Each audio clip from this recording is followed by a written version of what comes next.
Assalamualaikum warahmatullahi wabarakatuh. Perkenalkan saya Fajar Amjidan dengan NPM B1A022091 dari jurusan Hukum Pidana. Di sini saya akan menjelaskan tentang materi hukum tidak pidana lingkungan. Lingkungan memiliki peran vital dalam kehidupan manusia. Namun, kita sering melihat kerusakan lingkungan akibat ulah manusia itu sendiri.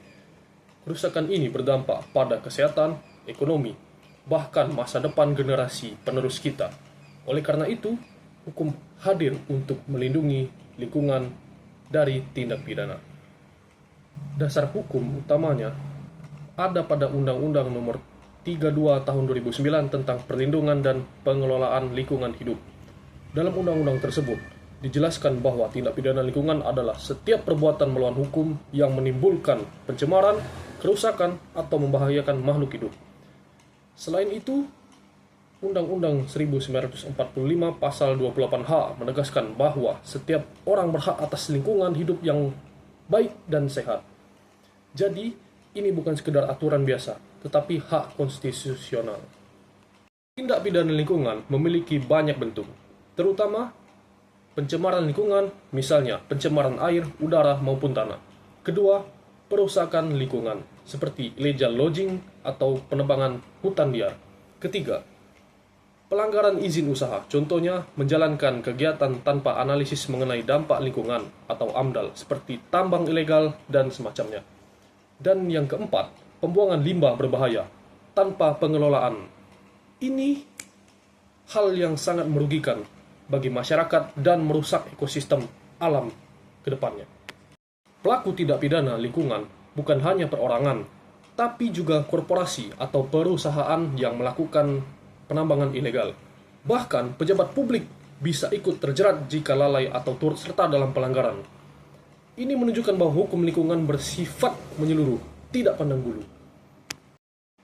Dan berikutnya adalah sanksi. Sanksi tindak pidana lingkungan cukup berat.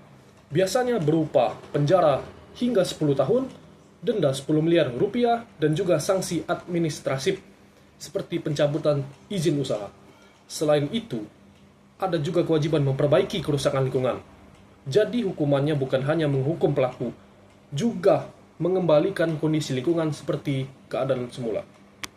Berikutnya adalah beberapa contoh kasus.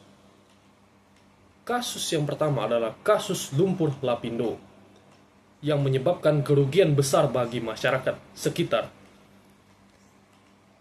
Hal ini terjadi karena akibat dari penambangan ilegal yang menyebabkan alam menjadi rusak sehingga menimbulkan bencana bagi masyarakat sekitar.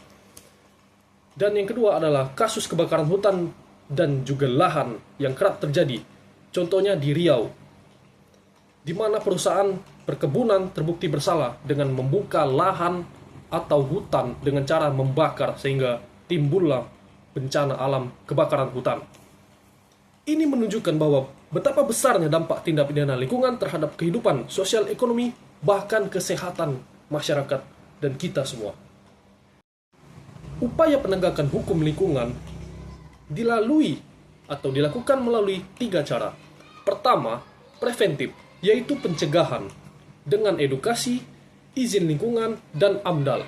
Yang kedua adalah represif, yaitu penindakan melalui penyidikan dan penuntutan yang dilakukan oleh aparat penegak hukum. Yang ketiga adalah restoratif, yaitu pemulihan lingkungan hidup yang rusak. Dengan 3 cara ini, diharapkan kerusakan lingkungan bisa dicegah dan diperbaiki apabila sudah rusak. Kesimpulannya, lingkungan hidup adalah hak sekaligus warisan untuk generasi kita yang akan mendatang. Tindak pidana lingkungan harus ditindak tegas, karena dampaknya luas.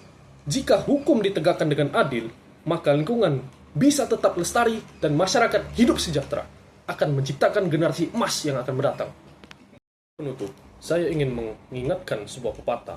Bumi ini bukan warisan nenek moyang, melainkan titipan anak cucu, agar anak cucu kita nanti di masa yang akan mendatang masih dapat menikmati lingkungan yang asri, sehingga terciptalah generasi emas yang akan mendatang.